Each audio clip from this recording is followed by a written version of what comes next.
Bienvenidos nuevamente a otro episodio de nuestro podcast en materia de sociedades. Hoy vamos a hablar del capítulo 15, el cual nos trae como temática sociedades comerciales imperfectas o sociedades de hecho y cuentas en participación. Bueno, como ya lo hemos dicho anteriormente, esta temática la extendemos con los libros de Derecho Societario de los doctores Francisco Reyes Villamizar y Lisandro Peña Noza. Muy bien. Cuando hablamos de sociedades de hecho, estas se definen que puramente por un hecho pues son degeneradas. Hablamos que en estas sociedades no nacen a la vida jurídica porque no han cumplido esos requisitos para ser personas jurídicas, es decir, que no son sociedades legalmente establecidas. Eh, es porque cumplen algunos requisitos, pero cuando van a actuar los perdieron y no subsanaron dentro del término permitido por la ley para subsanar dichos requisitos que no cumplieron. Entonces, hablamos que las características de esas sociedades de hecho son que no es una sociedad legalmente establecida como dijimos porque no cumplieron algún requisito o lo cumplieron pero lo hicieron mal y no lo subsanaron en el término permitido por la ley.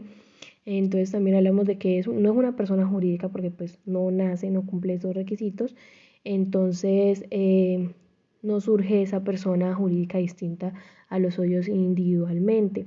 No tiene un patrimonio social porque no logra configurar un fondo social. El patrimonio es de los socios, ya que pues como no se configuró ese patrimonio social, los socios siguen teniendo dominio pues sobre ese patrimonio. Las obligaciones de los socios no existen porque no hay ningún fondo social, no se ha configurado una sociedad, entonces no hay obligaciones. La responsabilidad es personal, ya que pues como no hay una persona jurídica que respalde, entonces la responsabilidad recae en cada uno de los socios. O sea, no son garantes, sino que ya son obligados directos de las obligaciones de la sociedad que no, la sociedad imperfecta. Bueno, las sociedades de hecho no son las únicas que pueden ser imperfectas en el caso pues de no cumplir un requisito, por lo menos, por ejemplo, tenemos las sociedades por acciones simplificadas que son por un hecho, por una falta de algún requisito, de alguna inscripción, se generan pues una sociedad de hecho. Y estaríamos hablando cuando no se efectúe la inscripción del documento privado pues para constituir dicha sociedad ante la Cámara de Comercio, que no se establezca su domicilio principal ni ninguno de los otros requisitos que hemos tratado anteriormente en los otros capítulos, o cuando no se realice la inscripción en el registro mercantil del representante legal.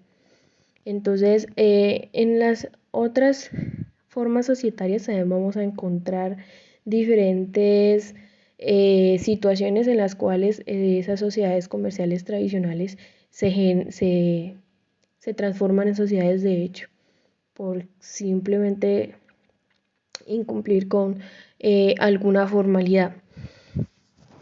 En el libro de autoría del profesor Harvey Rincón, Derecho y Sociedades con Perspectivas Tributarias, vamos a encontrar una lista extensa de cuáles son esas situaciones que pueden llevar a que una sociedad tradicional se convierta en una sociedad de hecho y pues o nula por haber faltado pues a estas formalidades.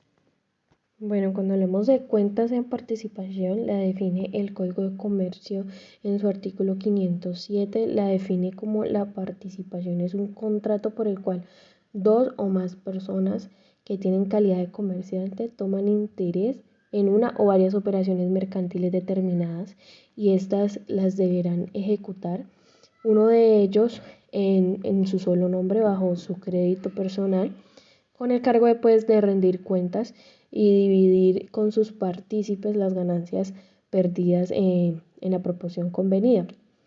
Aquí hablamos más o menos de un contrato de sociedad, pero miren que aquí hablamos de que son varias operaciones mercantiles determinadas y que a nombre propio las van a tomar y deben rendir cuentas de ellas.